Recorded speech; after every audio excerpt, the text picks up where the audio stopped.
Venture back in time to Celtic Ireland, a land of enchanting tales and rich mythology. This was a world where the ordinary and the supernatural coexisted, where reality was intertwined with the mystical. The ancient Celts, a proud and passionate people, held a deep reverence for the power of storytelling. Their tales, passed down from generation to generation, were more than mere entertainment. They were the threads that wove the fabric of their culture, preserving their values, beliefs, and their understanding of the world around them. Storytelling was a sacred tradition, a living tapestry of their history. And within this tapestry, the supernatural held a prominent place. The Celts believed in a realm beyond the physical, a world inhabited by beings of legend, spirits, banshees, leprechauns, and more. These beings often played starring roles in their narratives, shaping the Celtic worldview in profound ways. Celtic stories are not just tales of old, they are an echo of a vibrant and deeply spiritual culture. Banshees, haunting figures of Irish mythology, are often feared as omens of death. These spectral women, cloaked in white, have been a part of Irish folklore for centuries. Their origins can be traced back to the 8th century, where they were believed to be the spirits of women who had died during childbirth and were forever destined to roam the earth, wailing in sorrow. As the stories evolved, banshees became linked with the noble families of Ireland. It was said that each family had its own banshee, and when a member of the family was about to die, the banshee would appear, her mournful cry echoing through the night. This eerie wail, piercing the silence, was enough to send a chill down the spine of the bravest warrior. The tales of banshees are a testament to the rich storytelling tradition of the Irish people. Banshees, woven into the fabric of Irish storytelling, continue to chill and fascinate us with their mournful cries. Leprechauns, those mischievous little beings, are an integral part of Irish folklore. Imagine a world where tiny men dressed in green, sporting beards and twinkling eyes, are up to no good. These are the leprechauns, the notorious pranksters of Irish legends. They're said to be cobblers by profession, and their constant tapping on shoes is a telltale sign of their presence. But what makes them truly fascinating is their legendary treasure. It's said that every leprechaun has a pot of gold hidden at the end of a rainbow. However, capturing these elusive beings is no easy feat. They're known for their cunning and wit, often using riddles and tricks to evade capture. Still, the promise of their gold continues to allure treasure seekers and fuel tales of their antics. These elusive little tricksters have charmed their way into Irish folklore, leaving a trail of enchanting stories and laughter.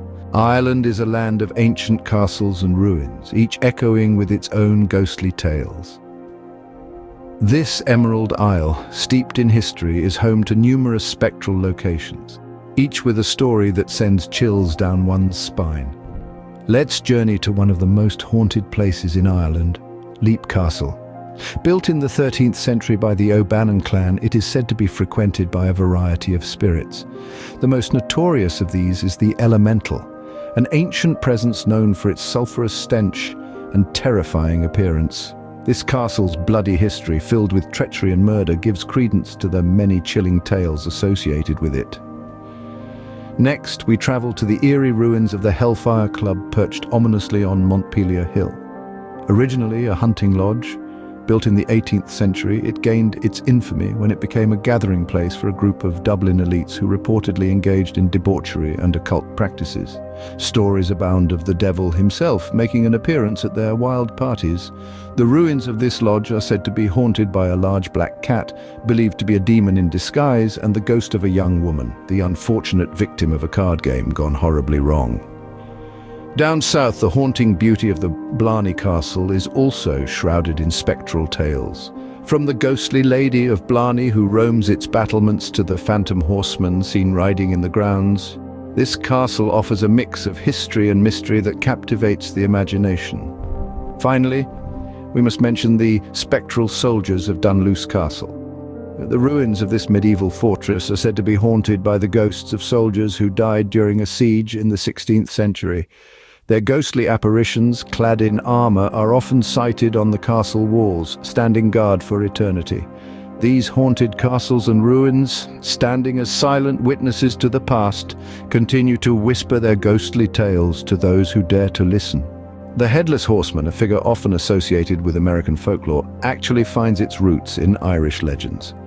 One such legend is the tale of the Dullahan, a headless rider from Celtic mythology.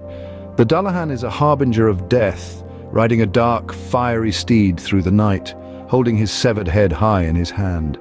His head, with a wide grin stretching from ear to ear and eyes darting in all directions, glows with the phosphorescence of decaying matter. Legend has it, wherever the Dullahan stops, a mortal life is destined to end. It's said that even the sight of this spectral rider can bring about a dreadful fate.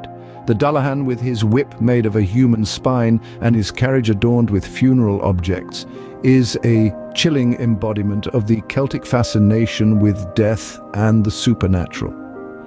The Dullahan, forever riding in the night, reminds us of the eerie and thrilling tales spun in Celtic Ireland. The ancient Celts held a deep and profound connection with the spirit world.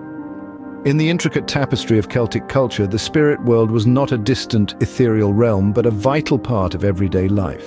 It was believed to be as real and tangible as the earth beneath their feet, the wind in the trees, and the water in the rivers. The Celtic understanding of the spirit world was deeply rooted in their perception of nature. They saw spirits not as abstract entities, but as manifestations of the natural world around them. The Celts believed that every tree, river, mountain, and even the smallest blade of grass held a spirit within. These spirits were thought to possess their own personalities, desires, and motivations. To communicate with these spirits, the Celts performed a variety of rituals. One of the most significant was the offering of gifts to the spirits. These gifts, or votive offerings as they are often referred to, could range from food and drink to precious items such as jewelry and weapons. By offering these gifts, the Celts hoped to appease the spirits and earn their favor. Another noteworthy Celtic ritual was the passage tomb ceremony. These grand monuments, such as the famed Newgrange in Ireland, were not just burial sites. They were sacred spaces where the Celts believed they could connect with their ancestors and the spirit world. During these ceremonies, it was thought that the veil between our world and the spirit world was at its thinnest, allowing communication between the two. The Celts also believed in the power of the spoken word, particularly in the form of incantations and prayers. These were often recited during rituals to invoke the spirits, ask for their guidance, or seek their protection. It's fascinating to imagine these ancient people under the open sky or within the shadowy depths of a passage tomb, reaching out to the spirits around them. Through these rituals, they sought to understand the world, to influence it, and ultimately to coexist with it. These ancient rituals, echoing with the whispers of the past, draw us closer to understanding the spiritual depth of the Celts. Despite the passage of time, the echoes of ancient Celtic stories are still heard in modern Ireland. Today, the land is alive with the spirit of its folklore, celebrating and remembering the legends of old in a myriad of ways. Festivals, for instance, play a pivotal role in keeping these ancient traditions alive. One such celebration is the Samhain Festival, held annually to mark the end of the harvest season and the arrival of winter. Rooted in ancient Celtic customs, it's an event filled with bonfires, traditional music, and storytelling, a vibrant reminder of Ireland's rich history and culture. In literature too, Celtic folklore has found a place of honour. Irish authors, from W.B. Yeats to modern writers like Derek Landy, have drawn inspiration from these ancient tales, weaving them into their narratives and introducing them to new generations of readers. The legends of Banshees, Leprechauns, and the Headless Horseman continue to captivate as they leap from the pages of these literary works. Popular culture also plays its part in the preservation of Celtic folklore, from the enchanting melodies of Celtic music echoing the tales of spirits and heroes, to the silver screen where stories of haunted castles and mischievous leprechauns come to life. These legends continue to resonate with audiences worldwide. Yet it's not just in grand festivals or popular media that these tales are remembered. They are part of the everyday fabric of Ireland, in the stories told around the fireplace, in the names of places, and in the customs and superstitions that are woven into the rhythm of daily life. From ancient tales to modern celebrations, the spirit of Celtic Ireland lives on, reminding us of a time when stories shaped the world